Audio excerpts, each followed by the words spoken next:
नमः। जननीं शारदां देवीं रामकृष्णं जगद्गुरुं पादपद्मे तयो श्रित्वा प्रणमामि मुहुर्मुहुः। नमः श्रीयतिराजाय विवेकानन्दसूरये सच्चित्सुखस्वरूपाय स्वामिने तापहारिणे स्वामिने तापहारिणे।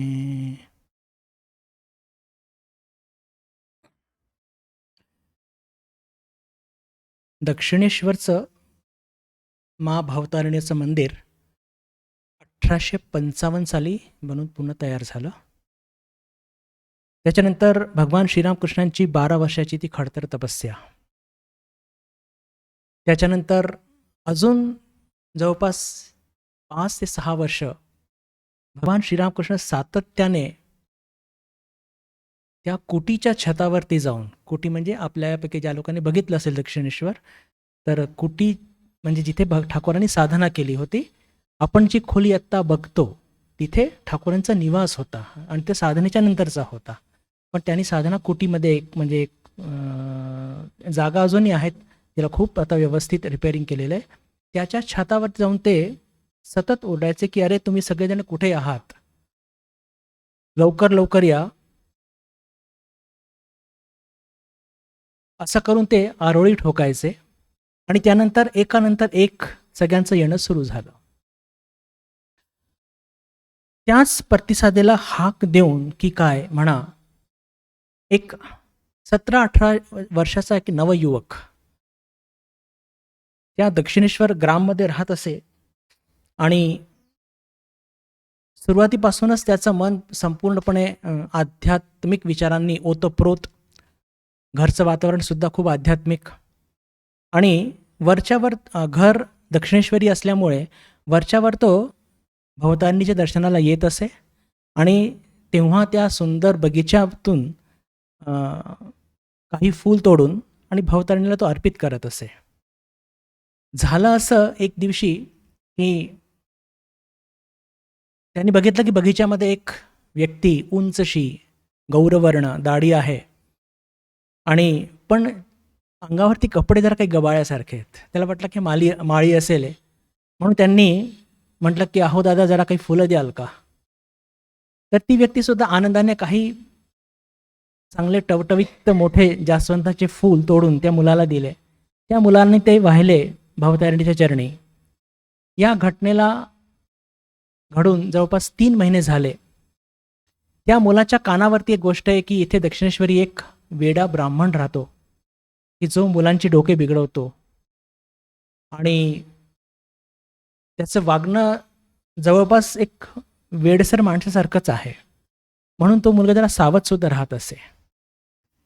पण 3 महिन्याच्या या कालावधीमध्ये ब्रह्मसमाजातून प्रकाशित होणारी सुलभ समाचार नावाची एक पत्रिका, त्यातून केशवचंद्र सेनसारखे एक गणमान्य साधकाने भगवान श्रीरामकृष्णांच्याबद्दल लिहिलेलं आहे, ते परमहंस आहेत वगैरे वगैरे, ते वाचून या मुलाच्या मनात काही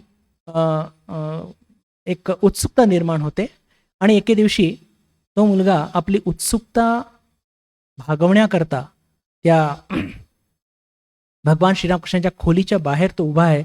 आतमध्ये बरेचसे लोक बसलेले आहेत आणि काही त्याच्याबरोबर अजून इतर पण काही लोक आहेत. भगवान श्रीरामकृष्ण सहज म्हणतात की बाहेर तिथे कोण उभं आहे, आतमध्ये या ना. आणि जेव्हा हा मुलगा 17-18 वर्षाचा युवक आतमध्ये जातो तर शर्मेनं, लज्जेनं तो चूर होतो. का? त्याला 3 महिन्याआधी घडलेली ती घटना लक्षात येते की ज्याला यांनी माळी समजलं होतं ते दुसरे तिसरे कोणी नाही, स्वतः भगवान श्रीरामकृष्णच होते. प्रथम संवाद इतर भक्तांशी बोलणं झाल्यानंतर सगळे भक्त निघून जातात. एकटे तो मुलगा तिथे बसलेला आहे आणि त्या मुलाला भगवान श्रीरामकृष्ण विचारतात की काय रे तुझं नाव काय. तो म्हणतो योगेंद्रनाथ राय चौधरी. वडिलांचं नाव काय, तर तो म्हणतो नवीनचंद्र राय चौधरी. हे नाव ऐकल्याबरोबर भगवान श्रीरामकृष्ण इतके प्रसन्न होतात की अरे तू नवीनचा मुलगा आहे, तुझ्या घरी तर मी नेहमी येत असतो. तुझे घरचे लोक मला किती प्रेम करतात, मला सन्मान देतात. तुझ्या घरी मी भागवत ऐकायला येत असे. आणि पहिल्याच त्या भेटीमध्ये ओळख पटते आणि जेव्हा निरोप घेतात योगीन महाराज, तेव्हा ठाकूर नेहमी प्रमाणे म्हणतात की पुन्हा येशील. भगवान श्रीरामकृष्णांची ती सरळ आणि अकृत्रिम प्रेम इतका प्रभाव या नवागत या मुलावरती इतका पडतो की तो स्वतःला थांबवू शकत नाही आणि लागलीच दुसऱ्या दिवशी पुन्हा येतो. आल्याबरोबर भगवान श्रीरामकृष्ण पुन्हा खूप प्रसन्न होतात आणि त्याच्या लक्षात येतं की जगतजननींनी जे काही त्यांचे अंतरंग शिष्य त्यांना दाखवले होते त्यातील हा मुलगा एक आहे. शारीरिक लक्षणं बघून ती त्यांना पूर्ण खात्री पटते आणि ते म्हणतात योगीन महाराजांना की पहा, तुझ्या शरीरामध्ये काही मी विशेष शक्ती बघत आहे. तू आध्यात्मिक उंची नक्कीच गाठू शकतो. तू वरच्यावर इथे येत जा. हे सगळे ऐकल्यानंतर योगीन महाराजांवरती काय परिणाम होतो ते पण नंतर बघूया. पण भगवान श्रीरामकृष्णांच्या या एक ज्याला म्हणतो की अकृत्रिम प्रेम, निस्वार्थ प्रेम, त्याचे संपूर्णपणे गुलाम होतात योगीन महाराज. योगीन महाराजांच्या संदर्भात परिवर्ती काळामध्ये स्वतःच भगवान श्रीरामकृष्ण म्हणाले होते की हा ईश्वर कोटी आहे. ईश्वर कोटी म्हणजे काय? ईश्वर कोटीचा विशेष अर्थ असा असतो, आपण याच्यावरती चर्चा केलेली आहे, पण तरी या सगळ्या गोष्टी वारंवार आपण जितकी चर्चा करू त्यातून आपलेच कल्याण आहे. की ईश्वर कोटी म्हणजे की जे नेहमी अवतारांची लीला पूर्ण करायला आलेले असतात. एक. दुसरं, हे कधी पण कोणत्याही बंधनात किंवा प्रलोभनात सापडत नसतात. कधी पण कोणतेही बंधनात किंवा प्रलोभनात सापडत नसतात आणि अवतारांची लीला पूर्ण करण्याकरता हे सवंगडी म्हणून येत असतात. याचा संदर्भ आपण बिलकुल शेवटी पुन्हा एकदा घेऊया, याच म्हणजे या ईश्वर कोटीचा. आणि तिसरं एक अंतर की साधारण जे जीव असतो तो ईश्वरच्या कृपा झाल्यानंतर, साधना केल्यानंतर त्याला मोक्ष प्राप्त होत असतो. पण हे ईश्वर कोटी जे असतात हे बिलकुल नित्यमुक्त असतात. सुरुवातीच्या काळी आपल्याला वाटतं की काहीतरी हे साधना करतात ते म्हणजे यांना साधनेची आवश्यकता आहे का, पण शेवटी यांचं जीवन आपण बघतो ते तेव्हा लक्षात येतं की यांची साधना ही फक्त लोककल्याणार्थ असते आणि विशेष करून यांच्याकडून लोककल्याण फार मोठ्या प्रमाणात होत असतं. आणि इथे लक्षात घेतलं पाहिजे की सगळ्या प्रकारचा त्रास, अपमान, दुःख सोसून हे लोककल्याण गाठत असतात. ईश्वर कोटीच नाही तर प्रत्येक महापुरुषांच्या जीवनात आपल्याला हे बघायला मिळत असतं. एक अजून योगीन महाराजांच्या संदर्भात विशेष वाक्य भगवान श्रीरामकृष्ण म्हणालेत की योगीन हा अर्जुनाच्या अंशातून याचा जन्म झालेला आहे. आता इथे आपल्याला थोडासा एक प्रश्न पडतो की आपल्यापैकी सर्वांनी अध्ययन केलेलं आहे त्यांच्या चारित्र्याचं, तर योगीन महाराज म्हणजे अत्यंत मवाळ प्रवृत्तीचे, खूप मृदुभाषी, फार कमी संवाद साधणारे, कधी कोणाला कटू बोलू शकत नव्हते. आणि अर्जुन म्हटला तर एक एवढा मोठा महाभारताचा एकदम एक शूरवीर योद्धा. आता या दोन चारित्र्याचं मेळ कसं बसवावं हा मोठा एक पेच प्रसंगच आहे. पण या संदर्भात आपल्याला कुठेही काहीही वाचायला तसं मिळत नाही. पण भगवान श्रीरामकृष्णांनी सांगितलं की तो अर्जुनच्या अंशातूनच त्याचा जन्म झालेला आहे, हे तेवढंच खरं. असो, त्याची यातून त्यांची आध्यात्मिक उंची आपल्याला कळते, हे मात्र खरं. कलकत्त्याच्या एक ख्रिश्चन मिशनरी कॉलेजमध्ये शाळेमध्ये त्यांना प्रवेश दिला जातो, पण अभ्यासाकडे फारसं विशेष लक्ष नाही आहे. आणि विशेष करून 17-18 वर्षाच्या वयामध्येच त्यांना भगवान श्रीरामकृष्णांची भेट होते. आणि हे जग किंवा हे शिक्षण, लौकिक शिक्षण, हे माणसाला काही फार शांती समाधान देऊ शकत नाही. फक्त ईश्वर दर्शनच एक शांती समाधान देऊ शकतात. ही त्यांच्या मनावर दृढ छाप पडते आणि अभ्यासातून ते विमुख होतात. भगवान श्रीरामकृष्णांची त्यांची भेट सतत वरच्यावर होत आहे आणि तेही लपून छपून. बंधू भगिनींनो, एक आपल्याला इथे लक्षात घेण्यासारखं आहे की स्वामी विवेकानंद आणि प्रेमानंदजी महाराज सोडले आणि काही थोडे प्रौढ वयात आलेले त्यांचे शिष्य सोडले, तर बाकी सगळे हे जे 17-18 वर्षाचे आलेले नवयुवक होते, हे प्रत्येक जण लपून छपूनच ठाकूरांकडे यायचा, कोणीही सांगून नाही यायचं. स्वामीजींची गोष्ट वेगळी होती, स्वामीजी जे काय करायचे ते बेधडक करायचे. आणि प्रेमानंदजी महाराजांची आई स्वतः भगवान श्रीरामकृष्णांच्या भक्त होत्या, म्हणून त्या स्वतःच घेऊन यायच्या. अद्भुतानंदजी महाराज फार लहान वयात आले, पण तेही सांगून यायचे, कारण की रामचंद्र दत्तांची जी ज्या पत्नी होत्या ते सुद्धा ठाकूरांच्या भक्त होत्या असल्यामुळे त्यांना काही हे नव्हतं, ऑब्जेक्शन नव्हतं. आणि अद्वैतानंदजी महाराज फार वरचढ वयात आले होते, शिवानंदजी महाराज बऱ्यापैकी वरचढ वयात आले होते, त्यांच्या वडिलांनी कधी ऑब्जेक्शन घेतलं. पण हे शारदानंदजी, रामकृष्णानंदजी, जितके पण अल्पवयीन मुलं होते, हे सगळेचे सगळे लपून छपूनच ठाकूरांकडे यायचे. असो, त्यांचं येणं सतत सुरू आहे आणि त्यांच्या मार्गदर्शनाखाली त्यांची आध्यात्मिक एक प्रशिक्षण हे सुद्धा सुरू आहे, हे आपल्याला वाचायला मिळतं. एकदा बिलकुल सुरुवातीच्या काळातलीच ही घटना आहे, 1884 सालातली, की योगीन महाराज विचारतात भगवान श्रीरामकृष्णांना की काय केल्याने या दुष्ट वासनेवरती मी ताब्या मिळू शकीन. तर भगवान श्रीरामकृष्ण म्हणतात की अरे, हात ताळी देऊन हरिनाम करत जा, अशाने तुला या दुष्ट वासना त्रास देणार नाही. हे उत्तर काही योगीन महाराजांना फारसं पटलं नाही, त्यांच्या मनासारखं झालं नाही. आणि ते विचार करू लागले की अरे, या जगामध्ये किती लोक असे आहेत की जे हरिनाम करत असतात, हातताळी देऊन कीर्तन करत असतात, त्यांचे ते काही फरक पडत नाही. मग हे काही हा जो उपाय त्यांना काही फारसा आवडला नाही.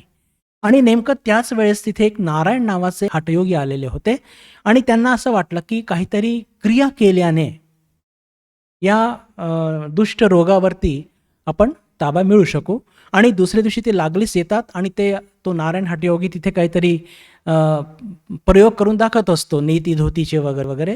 आणि त्या गर्दीमध्ये हे योगी महाराज सुद्धा उभे राहतात. पण नेमकं श्रीरामकृष्ण सुद्धा त्याच वेळेस तिथे येऊन बघतात की तिथे हा योगीन उभा आहे, तर ते लागलीच त्याला हात पकडून हे आपल्या खोलीकडे घेऊन जातात आणि ते म्हणतात की अरे, त्या सगळ्या हठयोगच्या क्रिया असतात. हठयोगच्या क्रिया त्याच्यावरती समजा तू त्या सगळ्या आचरणात आणल्या, तर याने तुझं मन हे फक्त शरीरावरती राहिले आणि ही जी दुष्ट वासना ज्या मनात राहतात याच्यावरती तू ताबा मिळू शकणार नाही. त्याच्या पुढे त्या हठयोगीकडे गेलास तर बघ, असं करून सक्त ताकीद देतात. आणि आपण सुद्धा बघतो बंधू भगिनीनो, विशेष करून महाराष्ट्रात आपण राहतो, चांगदेव महाराज आपल्या महाराष्ट्रात होऊन गेलेत, हठयोगी होते. 1400 वर्ष जवळपास ते जीवित होते, आपण असं ऐकतो. आणि संत ज्ञानेश्वर महाराजांनी त्यांचा उद्धार केला. तर अल्टिमेटली 1400 वर्ष जगून त्यांनी म्हणजे काय प्राप्त केलं? म्हणजे भगवान श्रीरामकृष्ण, माझा म्हणण्याचा अर्थ असा की भगवान श्रीरामकृष्ण जे म्हणतात की हठयोग करून, आणि भगवान श्रीरामकृष्णांनी स्वतः हठयोगची साधना करून हे म्हटलंय की त्यातून मन फक्त शरीरावरती राहतं आणि मनाचे दोष दूर होत नसतात. आणि म्हणूनच ही जी कान उघडणी करतात योगीन महाराजांची, तर प्रथम योगीन महाराजांना वाटतं की त्यांच्याकडे जाऊ नकोस, त्या हठयोगीकडे, म्हणून कदाचित हे मला त्यांच्याकडे जाण्यापासून परावृत्त करत आहेत. पण ते एकदा विचार करतात की जर भगवान श्रीरामकृष्ण म्हणत आहेत तर का नाही पण हातताळी देऊन हरिनाम करून बघू तर खरी, या दुष्ट वासनांवरती आपण ताबा मिळू शकतो का? आणि ते फार प्रामाणिकपणे तसं करतात आणि काहीच आठवड्यामध्ये त्यांना त्याचा एक अभूतपूर्व असा त्याचा परिणाम त्यांना बघायला मिळतात. याचं मागचं मानसशास्त्र काय आहे की भगवान श्रीरामकृष्ण पहा स्वतःच म्हणतात वचनामृतमध्ये की जर आपण पूर्वेकडे 2 पावलं चाललो तर पश्चिम 2 पावलं आपोआप मागे पडतं. बिलकुल तोच सिद्धांत जर याच्यावरती लावला की जर प्रामाणिकपणे ईश्वराचं नाव घेतलं तर मन संसारापासून किंवा इतर आकर्षणापासून हे आपोआपच ते मागे पडत असतं.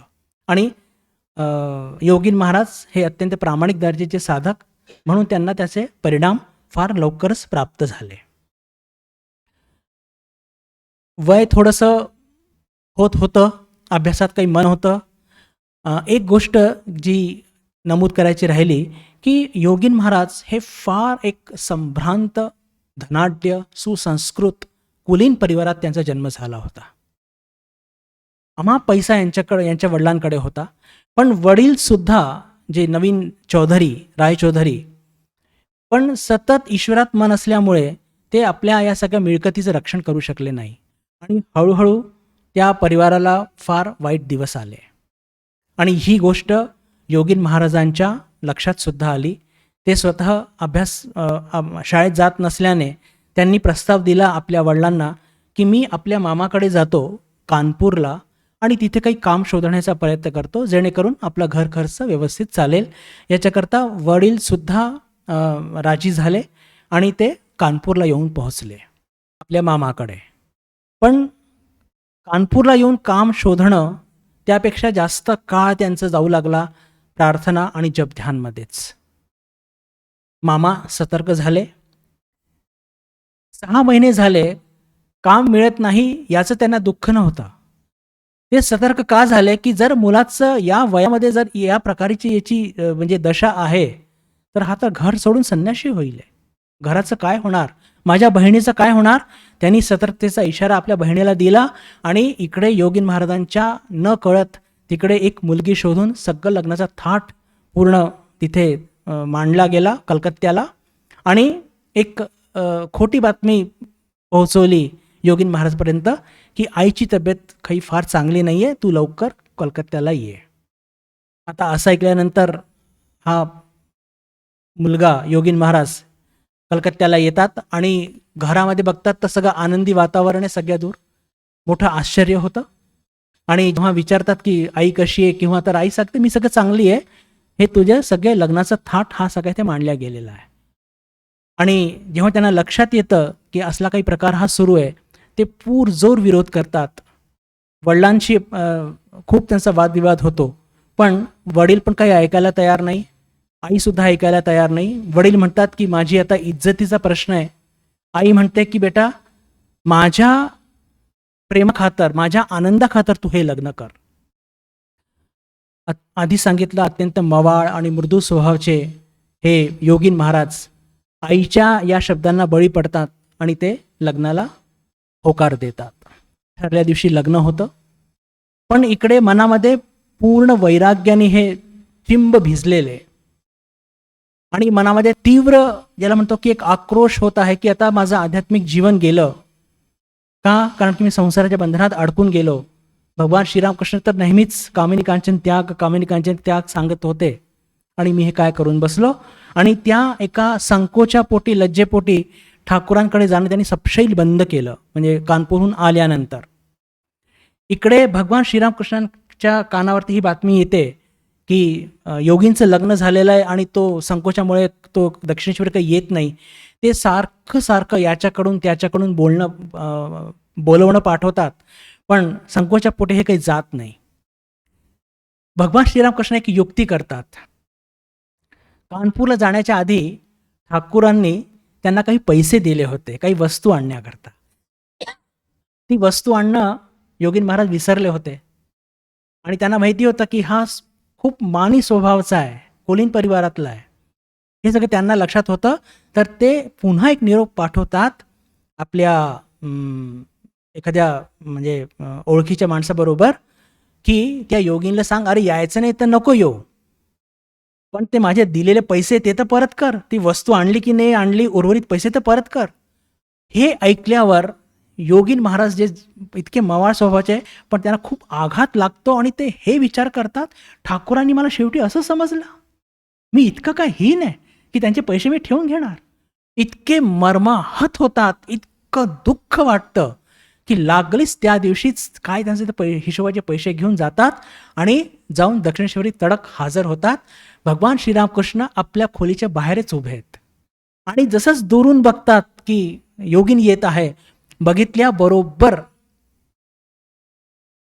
त्यांना समाधी लागते, अर्धबाह्य अवस्था. आणि जसेच योगीन महाराज जवळ येतात, प्रणाम करायला वागतात, त्याचा हात धरतात. बंधू भगिनींनो, भगवान श्रीरामकृष्णांनी स्वतःच्या सामर्थ्याबद्दल फार कमी वाक्य बोललेत. आपल्या सर्वांना लक्षात असेल की त्यांच्याकडे कोणी काही मागणी केली तर ते फक्त काय म्हणायचे, मी काय जाणतो, आईची इच्छा होईल तर तसं होईल, आई जसं म्हणेल तसंच होणार, माझी काय सामर्थ्य आहे. पण फार कमी असे वाक्य आहे की जिथे भगवान श्रीरामकृष्ण स्वतःच्या सामर्थ्याबद्दल एकदम उघडपणे सांगतात.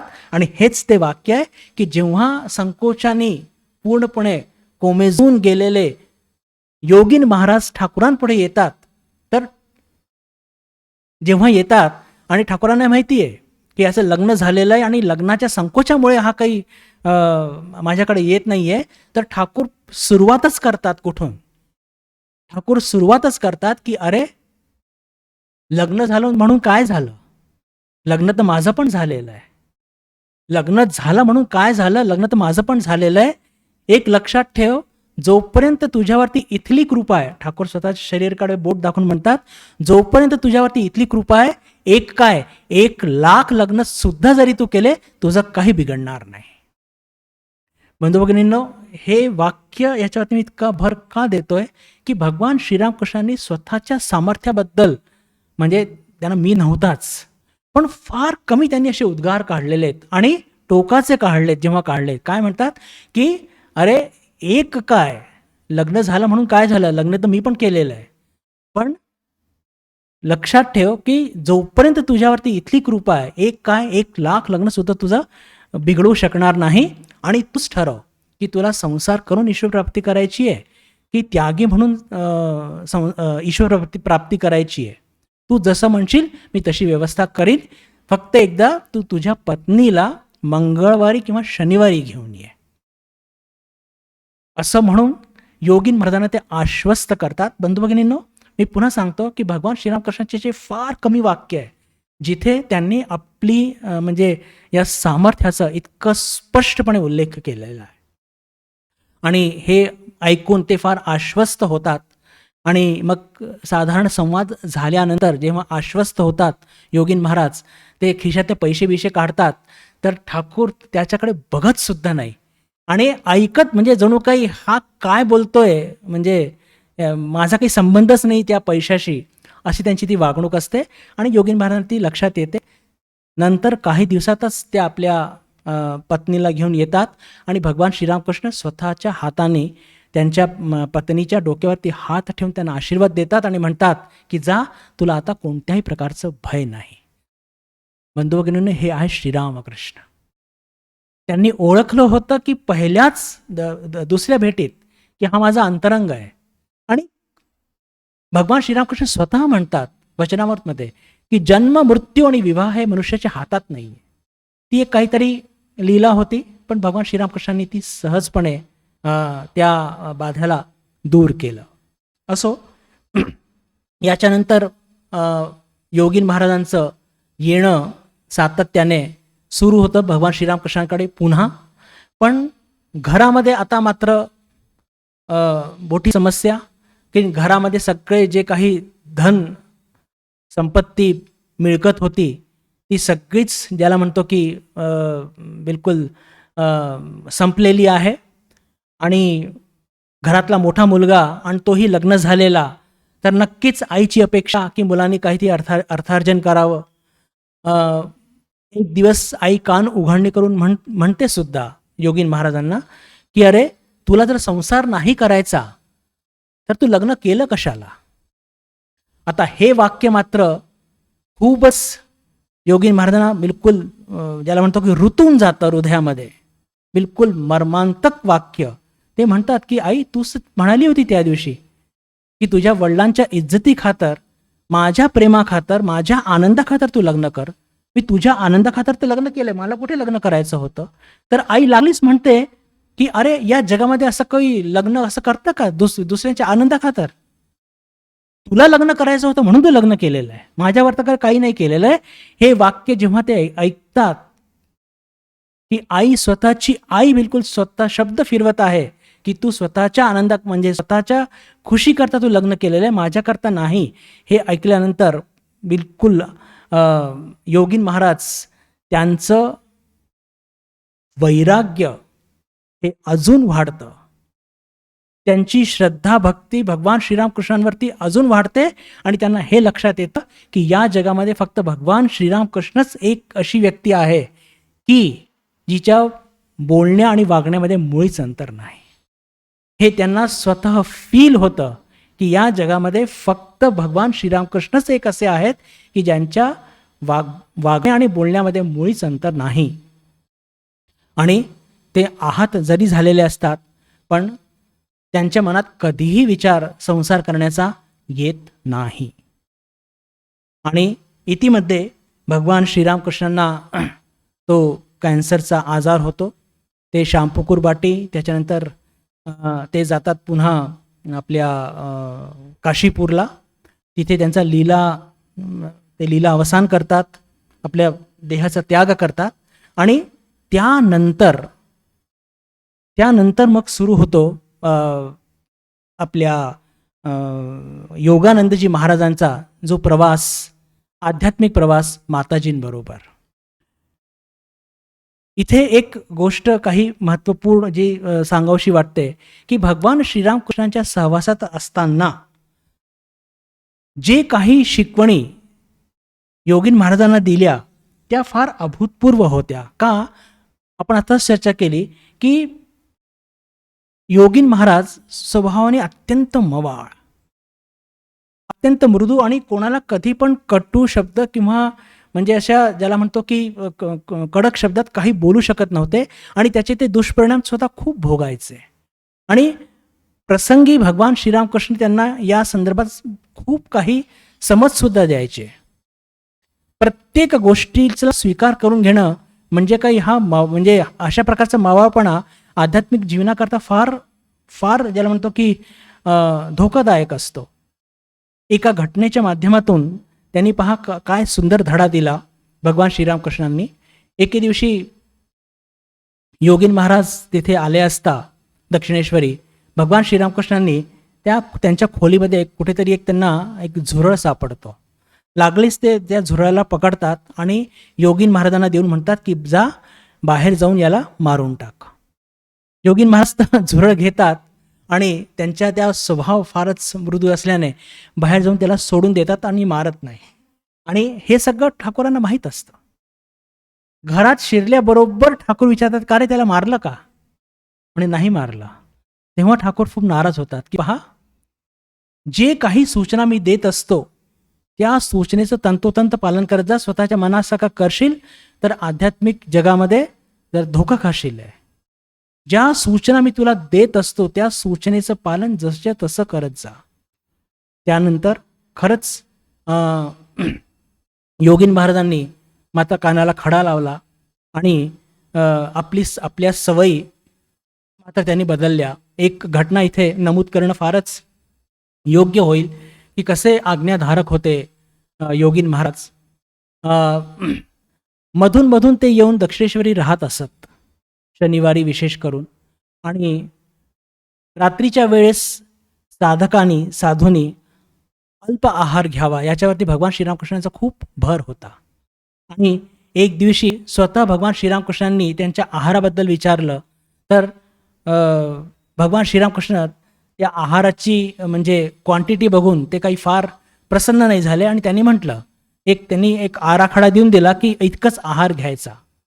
आणि जरी कितीही भूक लागलेली असेल त्याच्यानंतर योगानंदजी महाराजांनी आपल्या आयुष्यभराकरता तो एक धडा घेतला की ठाकूरांनी सांगितलंय तर हा इतकाच आहार रात्रीच्या वेळेस घ्यायचा. आणि तो त्यांनी आपल्या शेवटपर्यंत त्या नियमाचं पालन केलं. असे आज्ञाधारक हे योगीन महाराज. म्हणजे आधी मवाळ होते पण जेव्हा कान उघडणी केल्यानंतर ज्या काही गोष्टी ठाकूरांनी सांगितल्या आध्यात्मिक उन्नती करता त्याचं तंतोतंत पालन योगीन महाराजांनी आपल्या जीवनात केलं. त्यानंतर विशेष करून माताजींच्या संदर्भात त्यांचं जे प्रेम हे फारच आगळंवेगळं होतं. भगवान श्रीरामकृष्णांनी देह सोडल्यानंतर आणि जेव्हा हे सगळे लोक वराहनगर मठामध्ये राहत असत, आधी तर हे सगळे माताजींच्या बरोबर गेले होते वृंदावनला. आणि इथे एक घटना त्याचं नमूद करणं फारच प्रासंगिक होईल की भगवान श्रीरामकृष्णांनी आपल्या सर्व शिष्यांना दीक्षा दिली. त्रिगुणातीतानंदजी महाराजांना त्यांच्या हयातीमध्येच माताजींकडे पाठवून त्यांची दीक्षा माताजींकडून झालेली होती, पण त्यांना ठाकूरांनीच पाठवलं होतं. ठाकूरांनी देह सोडल्यानंतर जर कोणाची दीक्षा झाली तर ती फक्त योगीन महाराजांची, आणि तीही वृंदावनला झाली. हे आपण सगळे वाचतोच की जेव्हा भगवान श्रीरामकृष्णांनी ऑगस्ट महिन्यात आपला देह सोडला आणि मग ते सगळे संस्कार पूर्ण झाल्यानंतर माताजी काही भक्तांच्या बरोबर वृंदावनला गेल्या, तेव्हा वृंदावनला भगवान श्रीरामकृष्णांनी माताजींना दर्शन देऊन सांगितलं की योगींची दीक्षा राहिली, तू त्याला दीक्षा दे. आता माताजी पुढे आधी तर त्यांना वाटलं हे काहीतरी त्यांच्या मनाचा भ्रम आहे, काहीतरी हेल्युसिनेशन वगैरे आहे, म्हणून त्यांनी लक्ष नाही दिलं. पण पुन्हा दुसऱ्या दिवशी तेच म्हणजे त्यांना ते दर्शन घडलं, तर माताजी लागलीच म्हणायला की मी तर योगींशी कधी बोलत नाही. आपल्याला इतकं आश्चर्य वाटतं की पहा, माताजींची खूप सेवा करणारे योगीन महाराज, पण दोघांमध्ये संवाद मात्र व्हायचा नाही जास्त. आणि म्हणून माताजी म्हणतात स्पष्टपणे ठाकूरांना की योगींशी तर माझा संवाद होत नाही आणि मी त्याला दीक्षा कशी देणार, आणि तो स्वतः दीक्षा मागत नाही तर मी त्याला दीक्षा कशी देणार. दोन प्रश्न मांडले माताजीने, अगदी बरोबर होते. तेव्हा भगवान श्रीरामकृष्ण काय करतात, योगीन मा त्या पण तिथे असतात, त्यांनाही दर्शन देतात आणि योगीन महाराजांना सुद्धा ठाकूर दर्शन देतात आणि ते म्हणतात की अरे तुझी दीक्षा राहिलेली आहे आणि तू माताजींकडे विनंती कर दीक्षा देण्याकरता, तर ती तुला दीक्षा देईल. आणि अशा प्रकारे जेव्हा योगीन महाराज वृंदावनला माताजींकडे प्रार्थना करतात तेव्हा त्यांची दीक्षा घडते. यानंतर आपल्या या गुरु आईच्या संदर्भात त्यांची खूप श्रद्धा आधीच होती, ती अजून वाढते. आणि विशेष करून जेव्हा कलकत्त्याला ते परत येतात पूर्ण यात्रा करून, आणि जेव्हा कोणी भक्त योगीन महाराजांना थोडं पण काही प्रणामी देतात तर ती सगळी ती साठवून ठेवत असत नेहमी. का म्हणे जेव्हा आई तीर्थयात्रेला जाईल तेव्हा तिला ते हे पैसे कामी येतील. एवढंच नव्हे तर एकदा एक खूप महागडी शाल कोणीतरी योगीन महाराजांना दिली आणि ती महागडी शाल योगीन महाराजांनी स्वतः न वापरता ती माताजींना दिली. तर माताजी म्हणाल्या की अरे हे तुला दिली आहे आणि तुम्ही लोक फिरत असता, बाहेर जास्त जात असता, तुम्हालाही कामी येईल. पण योगीन महाराज काहीही मानायला तयार नाही आणि ती शॉल ते माताजींना ते देतात आणि खूप आग्रह करतात की ही तुम्हीच वापरा, तुम्ही कोणाला देऊ नका. तर या शॉलचा संदर्भ पुढे येईल, ते पण मी पुन्हा त्याचा संदर्भ घेऊन त्याला पूर्ण करणार आहे त्या गोष्टीला. तर इतकं प्रेम होतं योगीन महाराजांचं माताजींवरती. एक घटना मी अजून नमूद करू इच्छितो, विशेष करून की माताजींचा महिमा भगवान श्रीरामकृष्ण जोपर्यंत होते तोपर्यंत लोकांना कळलाच नाही. भगवान श्रीरामकृष्णांनी देह सोडल्यानंतर सुद्धा माताजींचा महिमा समजणं फार मुश्किल होतं. पण एक घटना योगीन महाराजांच्या जीवनातली अशी घडते, त्यातून आपल्याला हे लक्षात येतं की माताजींचा खरा महिमा कोणी पहिलं समजलं असेल तर ते योगीन महाराजच होत. काय ती घटना? स्वामीजी हयातीत आहेत, शारदानंदजी महाराज रामकृष्ण संघाचे जनरल सेक्रेटरी, आणि आता स्वामीजी त्यांना आपला देह सोडायचा आहे म्हणून कार्याची गती करतात. ते सगळ्यांच्या मागे लागत आहेत, कामं उरका, कारण की त्यांना ते देह सोडायचं आहे. हे देह इतकं बंधन वाटत होतं स्वामीजींना, आणि जो कोणी समोर येईल प्रत्येकाला दिलेलं कार्य पूर्ण झालेलं की नाही त्याच्याबद्दल ते तकादा करत असत. तर शारदानंदजी महाराज खूप परेशान झालेले आहेत. तिकडे माताजींची सेवा, तिकडे रामकृष्ण संघाचे जनरल सेक्रेटरी, साधूंना सांभाळणं, इकडे स्वामीजींचे तकादेवर तकादे येऊन राहिले, काय करावं काय नाही. आणि स्वामीजींचं कसं होतं, एखाद्या गोष्टीला जर उचललं तर इतकं उचलायचे की दुसऱ्या गोष्टीकडे लक्षच द्यायचे नाही. आणि म्हणून शारदानंदजी महाराज सारखे शांत साधू सुद्धा दिग्भ्रमित होऊन जायचे. एक दिवशी जेव्हा योगीन महाराज आले माहेरवाडीला, तर आपलं दुःख सांगितलं शारदानंदजी महाराजांनी योगीन महाराजांना, की काय करू, स्वामीजी कधी हे सांगतात, कधी ते सांगतात. कसं असतं, कधी कधी स्वामीजी काही घेतलेले निर्णय सुद्धा परत घ्यायचे. असं या ब्रह्मज्ञानाबरोबर होत असतं, कारण की त्यांची वैचारिक पातळी इतकी वेगळी असते. तर नेमकं करायचं काय मला, म्हणून शारदाजी महाराज खूप परेशान होऊन जायचे आणि त्यांनी आपली व्यथा सांगितली योगीन महाराजांना, की मी काय करू, स्वामीजी कधी असं सांगतात, कधी तसं सांगतात, कधी असं सांगतात, कधी तसं सांगतात, मी करू तरी काय, पाऊल कोणत्या दिशेला टाकू मला काही कळत नाही. तेव्हा योगीन महाराज म्हणतात की पहा शरद दादा, मला असं वाटतं की तुम्ही इथे आहात माहेरवाडीमध्ये आणि आई सुद्धा इथे आहे.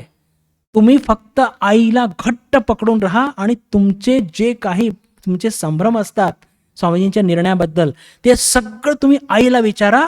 आई पहा तुम्हाला जे निर्णय देईल ते योग्यच ठरेल आणि नरेंद्र दादा सुद्धा तुम्हाला नाही म्हणू शकणार नाही.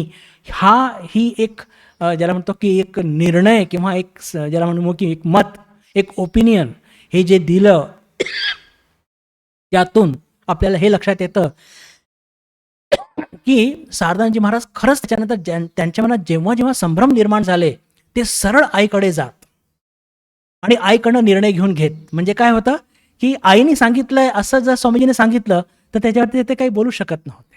आणि ह्या घटना तुमच्याकडे मुद्दाम का मांडली, की म्हणजे आईकडे जा आणि आईची महिमा योगीन महाराजांनी ओळखली होती म्हणून ते तसं सांगू शकले. आणि शारदाजी महाराजांना सुद्धा ते पटलं आणि म्हणून जे 4 मुख्य सेवक माताजींचे होते, अद्भुतानंदजी, योगीन महाराज, त्रिगुणातीतानंदजी आणि शारदाजी महाराज, त्याच्यापैकी शारदाजी महाराज एक होते. ते या घटनेच्या नंतरच त्यांना महिमा कळला आणि ते आईच्या सेवेत रुजू झाले होते. यातून हे लक्षात येतं की योगीन महाराजांच्या मनामध्ये माताजींप्रती किती श्रद्धा होती. त्या घटनेनंतरच शारदाजी महाराजांच्या मनात माताजींप्रती खूप एक श्रद्धा भक्ती निर्माण झाली. योगीन महाराजांनी बंधू भगिनींनो असे फार मोठे काही कार्य नाही केले, हे खरं आहे. पण ते एक कुशल नेते होते, हे 1-2 घटनेतूनच आपल्याला लक्षात येतं.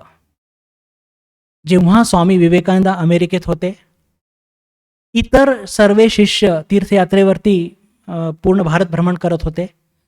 दक्षिणेश्वरी भगवान श्रीरामकृष्णांचा जन्मोत्सव साजरा कोण करायचा? सतत 3 वर्ष 1895 ते 1897 एका हाताने योगीन महाराज ते प्रोग्राम आखणे, लोकांना बोलवणे, प्रसादाची व्यवस्था करणे, पूजेची व्यवस्था करणे, हे जुन्या भक्तांना गोळा करणे, हे सगळं काम एका हाताने सतत 3 वर्ष योगीन महाराजच करायचे. अजून एक घटना त्यातून लक्षात येतं की यांची म्हणजे किती सक्षम नेतृत्व होतं. जेव्हा स्वामीजी अमेरिकेत होते आणि ते सारखं ते म्हणत होते की अरे कलकत्त्याला एक सभा भरवा, त्या सभेमध्ये सगळ्या गणमान्य लोकांना बोलवा, सामान्य लोकांना बोलवा आणि त्याच्यामध्ये एक रिझोल्युशन पास करा की मी हिंदू धर्माचा एक ज्याला म्हणतो की योग्य प्रतिनिधी आहे आणि तो रिझोल्युशन माझ्याकडे पाठवा. आता हे काही सोपं काम नव्हतं. तेव्हा 1895ची घटना आहे बंधू भगिनींनो, 94ची सॉरी. तेव्हा शोभा बाजारमध्ये एक सभा भरवली आणि त्याच्यामध्ये कलकत्त्याचे सर्व गणमान्य लोकांना योगीन महाराजांनी बोलवलं. तेव्हा तिथले शोभा बाजारचे राजासुद्धा आले होते आणि त्या सभेमध्ये हा प्रस्ताव पारित केला होता की स्वामी विवेकानंद हे हिंदूच आहे आणि हिंदू धर्माचे प्रतिनिधी असून त्यांना इथून आम्हीच लोकांनी पाठवलेलं आहे, असं रिझोल्युशन पास करून ते लागलीच पाठवलं होतं अमेरिकेत. आणि त्यातून स्वामीजींना बरंच काही त्यांना म्हणजे एक रिलीफ मिळाला होता, जे ख्रिश्चन मिशनरी त्यांच्यावरती आरोप करत होते. तर या घटनेतून हे लक्षात येतं बंधू भगिनींनो की कसं योगीन महाराज त्यांचं जे नेतृत्व हे किती कौशल्यपूर्ण होतं. त्यांनी आपल्या जीवनात तीर्थयात्रा खूप केली. शास्त्रप्रेमी होते. विशेष करून तुर्यानंदजी महाराजांबरोबर त्यांना शास्त्रार्थ करायला खूप आवडायचं. आपल्या आयुष्याच्या शेवटी त्यांना ब्लड डिसेंट्री झाली होती आणि शेवटी आपल्या मृत्यूच्या 1 महिन्याआधी ते सतत ठाकूरांना प्रार्थना करायचे की ठाकूर, मी जे काही अनुभव या जन्मात घेतलेत ते मला पुरेसे आहेत आणि मला पुढचा जन्म नको. असं ते सारखं सारखे विनवणी करायचे आणि त्यांचा रोग वाढत चाललेला आहे, पण त्यांचा देहत्याग काही होत नाहीये. गिरीश घोष राजा महाराज हे सतत त्यांच्या जवळ येत आहेत आणि त्यांना म्हणत आहे की असली प्रार्थना करू नको, असे ठाकूरांना आवडत नाही. ठाकूरांना आवडतं की ठाकूर तुमचीच इच्छा पूर्ण होत, भवतारिणीची इच्छा पूर्ण होत. पण 1 महिना ते काही केलं, त्यांची हीच प्रार्थना की मला पुनर्जन्म नकोय नकोय नकोय. पण जेव्हा आपल्या जीवनाच्या म्हणजे तो 1 महिना उलटतो आणि त्यांच्या मनात तो परिवर्तन येतो आणि ते म्हणतात की ठाकूर, तुमची जशी इच्छा आहे तसंच ते पूर्ण हो, असं म्हणतात. आणि लागलीच त्यांचं 28 मार्च या रोजी त्यांचा तो देह सुटतो. मी हा मुद्दाम का सांगतो बंधू भगिनींनो, की पहा, आपण चर्चा करत होतो की जेव्हा ईश्वर येतात तर ते ईश्वर कोटीला घेऊन येतात. ईश्वर कोटीला घेऊन येतात म्हणजे काय, की जे ईश्वर कोटी दुःख सोसतात, अपमान सोसतात, कष्ट सोसतात आणि लोकांमध्ये ईश्वरी प्रेरणा जागृत करतात. जर हेच लोक अशा प्रकारे मुक्ती मागू लागले तर आपल्यासारख्या सामान्य जीवाचं काय होणार. आणि म्हणून जेव्हा 1 महिना त्यांनी सातत्याने प्रार्थना केली की मला पुनर्जन्म नकोय, तर त्याची काही प्रत्युत्तर ठाकूरांनी नाही दिलं.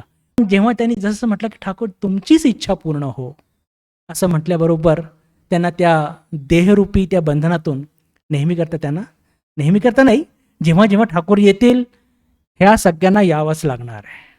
कारण की हे काही सामान्य कोटीतले जीव नव्हे, हे ईश्वर कोटी होते. दुसरी एक विशेष घटना माताजींच्या शॉलबद्दल, की जी शॉल योगीन महाराजांनी माताजींना प्रेझेंट केली होती आणि जेव्हा हे कळलं माताजींना की आता योगीन शरीरामध्ये नाही आहे, तर त्या शॉलला आपल्या उराशी बाळगून माताजी खूप रडल्या होत्या आणि म्हणाल्या होत्या की पहा, या मुलाने इतके कष्ट सोसले, पण ही चांगली शॉल आईला द्यायची म्हणून हे नेहमी करता त्यांनी माझ्याकडेच दिली. आणि त्यानंतर माताजींनी ती शॉल आपल्या देहावसानानंतर सुद्धा म्हणजे सांगितलं होतं की ही माझ्या खोलीतच तिला राहू दे, ही कोणाला द्यायची नाही. इतकी माताजींचं सुद्धा त्यांच्यावरती प्रेम होतं. अत्यंत मृदू स्वभावाचे आपले योगानंदजी महाराज, आपल्या जीवनात त्यांनी खूप कष्ट सोसले. विशेष करून स्वामीजींप्रती त्यांचं प्रेम पण खूप होतं. वेळ नाही आहे, नाही तर त्यातून आपण ती चर्चा केली असती. त्यातून आपल्याला लक्षात येतं की स्वामीजींशी त्यांचे मतभेद व्हायचे, पण शेवटी स्वामीजी जे म्हणायचे तेच ते स्वीकार करायचे आणि स्वामीजींच्या म्हणण्यावरतीच ते 1897 साली रामकृष्ण संघाचे उपाध्यक्षसुद्धा झाले होते. तर असे हे अत्यंत आज्ञाधारक भगवान श्रीरामकृष्णांच्या चरणी नेहमी स्वतःला समर्पित करणारे योगीन महाराज, त्यांच्यासारखं समर्पण भाव आमच्या सर्वांच्या जीवनात येऊ अशी कळकळीची प्रार्थना करून मी ठाकूरमा स्वामीजी आणि योगीन महाराजांच्या चरणी वंदन करून माझ्या वाण्याला मी इथेच विराम देतो. ओम शांती शांती शांती. हरि ओम तत्सत. श्रीरामकृष्णार्पणमस्तु.